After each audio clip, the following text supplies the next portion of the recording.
Que faire quand ton ex ne te répond plus? Et qu'on se mette d'accord, on est tous passés par là. Certaines personnes pourraient vous faire croire qu'ils ont très bien géré la chose, qu'il n'y avait pas de soucis, qu'ils s'en fichent, qu'ils sont stoïques en suivant d'autres chaînes YouTube, qu'ils sont zen, qu'il n'y a aucun problème. La réalité, c'est que lorsqu'on passe par là, humainement, on vit tous la même chose. Quelque chose de compliqué qu'on va décrire dans un instant.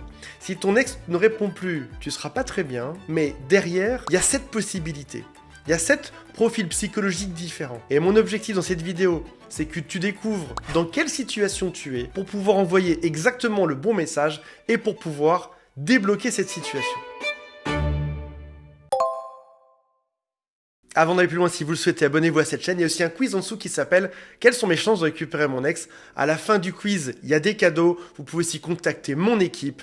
Et j'ai mis tout ce que je peux dans la suite de ce quiz pour que vous ayez le maximum de chances de récupérer votre ex. Je ne veux pas inventer des chiffres aujourd'hui, mais on estime statistiquement dans les études qu'on a à peu près entre 30 et 35% de récupérer un ex si on n'a aucun conseil. Et si on a des conseils, alors il faut mettre les études dans leur cadre, voir comment elles ont été faites, mais on pourrait monter à plus de 50%. On serait quasiment à 60% de chances de récupérer son ex. Personne ne peut vous promettre les 100%. En tout cas, ce que je peux vous dire, c'est que si vous êtes bien informé, vous augmentez considérablement vos chances. Alors tu étais parti à recréer du lien avec ton ex. Ça se passait bien. T'envoyais un message, ton ex te répondait, tu posais la question à des amis, t'as été voir sur ChatGPT, t'as vu des vidéos, et tu t'es arrangé pour envoyer les meilleurs messages possibles. Et puis tout d'un coup, plus de réponse.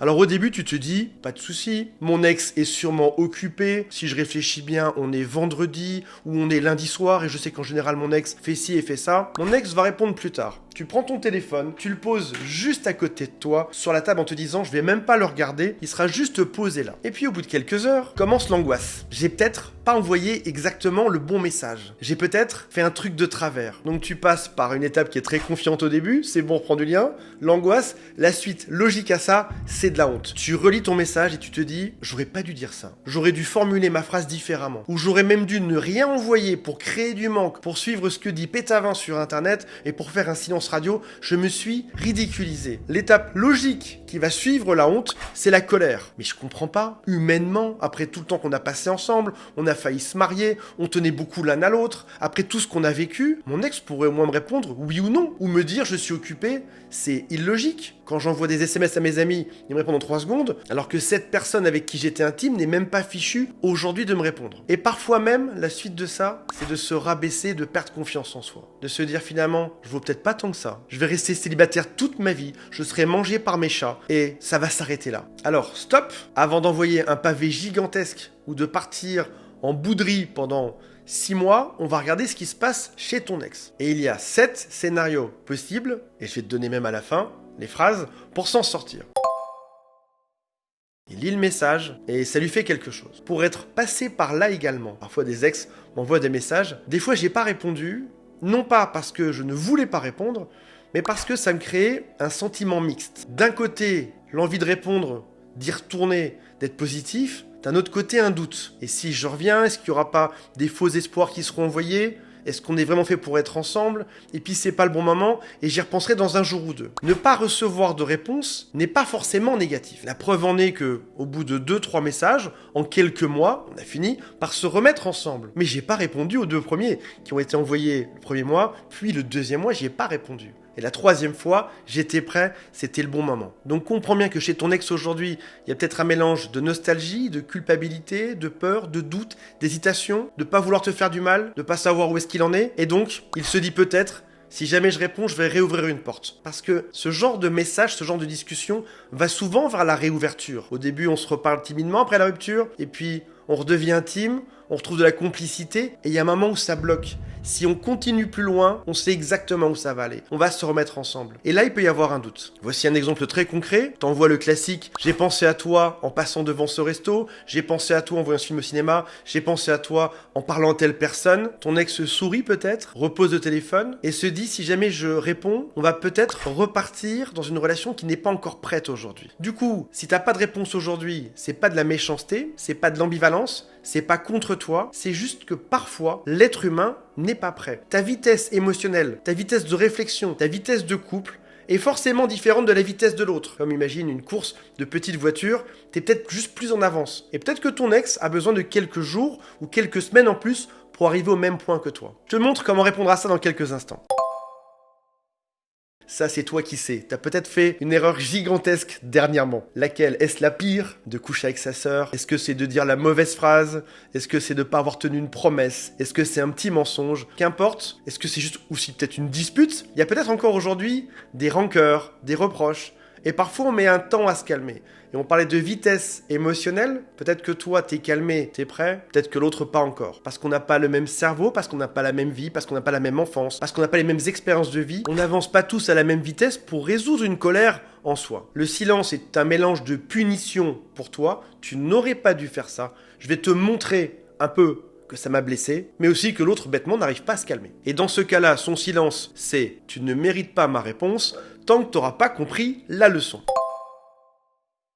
Typiquement, quelqu'un qui a du mal à s'engager, quelqu'un qui a du mal à entrer dans la relation, il y a peut-être eu dans sa vie une grande relation, mais après ça, c'était chaotique. Une personne pour qui amour égale danger. Et comme j'en ai parlé dans d'autres vidéos, un évitant a besoin de beaucoup plus de temps pour revenir. Multiplie toutes les durées par au moins 3. Si tu penses qu'il fallait 1 mois, peut-être qu'il en faut 3. Si tu penses qu'il fallait 3 mois, peut-être qu'il en faut 9. Au moment où ton ex évitant se sentira enfin en sécurité émotionnelle. Et dans ce cas-là, ton ex va revenir sur la pointe des pieds, toquer à ta porte avec un petit SMS. Coucou, qu'est-ce que tu deviens? Comment ça va? Le silence pour une personne évitante, c'est une façon de garder le contrôle, pour ne pas ressentir, pour se mettre en sécurité. Donc c'est pas que ton ex s'en fout, c'est qu'il ne sait pas gérer ses émotions en interne. J'ai vu ma mère se faire taper par mon père, donc, l'amour fait mal. Donc, je ne dois jamais m'engager. J'ai vu mon père tromper ma mère. Si jamais je me laisse aller à tomber amoureux, je pourrais souffrir tout autant que mon père ou que ma mère.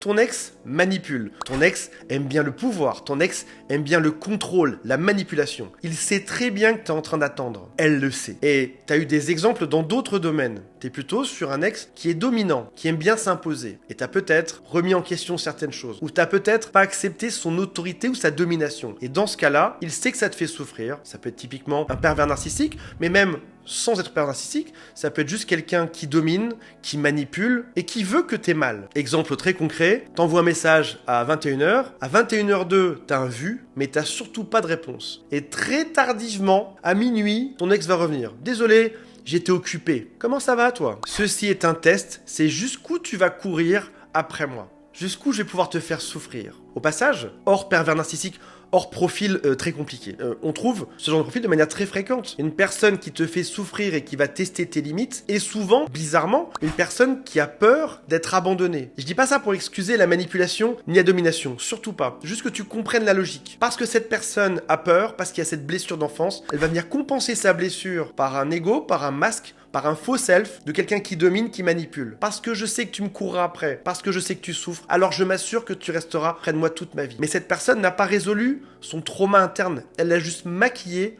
par une carapace très dure.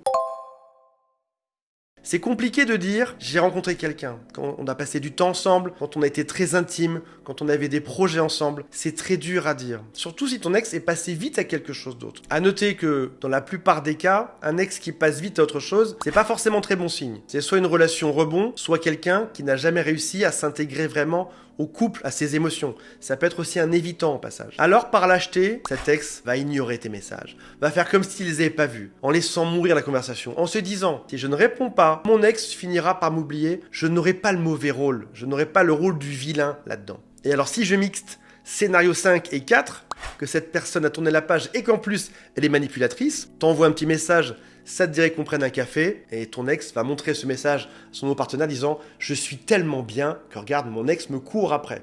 Ce qui serait typiquement le cas d'une personne qui serait perverse narcissique. Donc, rien à voir avec toi du tout, mais ça t'impacte. T'arrives pas à comprendre que peut-être un travail qui est perdu, un burn-out, une crise personnelle, une dépression. Une rupture amoureuse, c'est jamais évident, ça peut être aussi un déclencheur. Ça peut être la goutte d'eau qui tout d'un coup fait déborder le vase et donc exploser toute l'équation qui était peut-être déjà très fragile. Du coup, ton ex préfère se retirer dans sa grotte, ne plus parler, plutôt que de se dire je vais m'ouvrir et je vais résoudre. Parce que c'est pas le bon moment aujourd'hui. Scénario numéro 7, excusez-moi, mais je sais que certains d'entre vous sont dans Pas tous, bien évidemment. Et on peut tous être dedans, c'est sans aucun jugement. Ton ex se protège de manière très saine parce que t'as envoyé beaucoup de messages dernièrement. T'as envoyé 50 messages, t'as envoyé 100 messages. Et là, c'est beaucoup trop. On parlait tout à l'heure de vitesse émotionnelle. Pour toi, c'est une évidence que c'est aujourd'hui. T'essaies de convaincre ton ex. Le silence radio, c'est pas ton truc. T'as pas suivi mes conseils et t'as inondé ton ex de messages. Et c'est pas le bon moment. C'est trop tôt, trop intense, ça ne va pas. L'amour marche par similarité. On doit être attiré à peu près de la même manière, avec des ambitions similaires, avec une envie qui est égale. Et là, c'est beaucoup trop d'un coup. Et ton ex finit par se dire, si jamais je réponds à ça, ça va repartir. Alors que si je coupe, peut-être que ça va s'arrêter parce que j'ai besoin de faire une pause en ce moment. Du coup, ton ex pose une limite, il peut te bloquer, mais juste pour se protéger psychologiquement. Alors quel est le message à envoyer pour débloquer la plupart de cette situation? Déjà, c'est de reprendre ton pouvoir. Faire un silence radio, c'est une très bonne chose. Je vais te dire quelque chose d'encore plus important que ça. Il y a un temps pour séduire. Il y a un temps pour reséduire. Il y a un temps pour faire un silence radio. Il y a un temps pour... On parle de jeu de séduction. La séduction est un jeu. On fait croire qu'on est intéressé, puis qu'on ne l'est pas, puis on revient, puis on sait pas, et puis on met 3 heures pour répondre, et puis d'un coup on va s'enflammer, etc. Il y a un temps pour ça de manière évidente. Un temps pour le jeu. Il y a un temps pour le silence radio. Si ce n'est pas déjà fait, envoie un seul message propre. Si t'as pas envoyé 50 messages hier, on s'entend. Voici un exemple de message mature. Je vois que tu ne réponds pas. Donc déjà, tu acquiesces, que tu as observé le signal. Tu as compris qu'il y avait quelque chose. T'es pas dans le déni, t'arrives dans la réalité. Je vois que tu ne me réponds pas et je respecte ça. Si un jour tu veux échanger calmement, tu sais où me trouver. D'ici là, je vais me recentrer sur moi. Alors, en fonction de ton ex, tu peux aussi passer de ça à la dernière ligne. C'est je vois que tu ne me réponds pas, je respecte ça. Si tu le souhaites, un jour,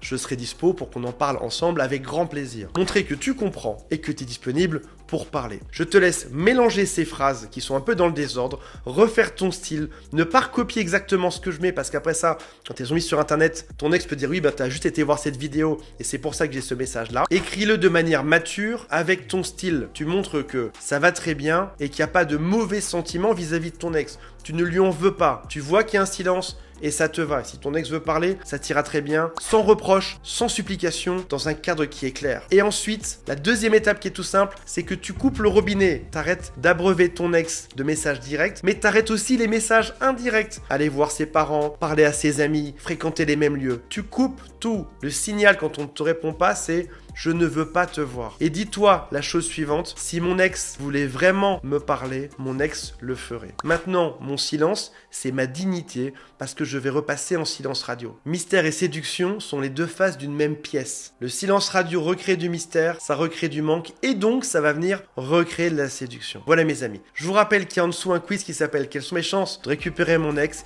qui est très complet, qui a été fait par tous les coachs et psy de mon équipe, qui vous donne un résultat global à la fin. Ensuite, j'ai mis des cadeaux, j'ai mis des formations offertes, des e-books et vous pouvez aussi consulter une personne de mon équipe si vous souhaitez être accompagné dans cette démarche. Il est compliqué d'analyser seul sa propre situation. Si tu le faisais, si tu étais parfait, tu serais Dieu. Et se penser Dieu, c'est être pervers narcissique. On n'est pas parfait. On a des choses qui sont positives, on a des qualités, on a aussi des défauts.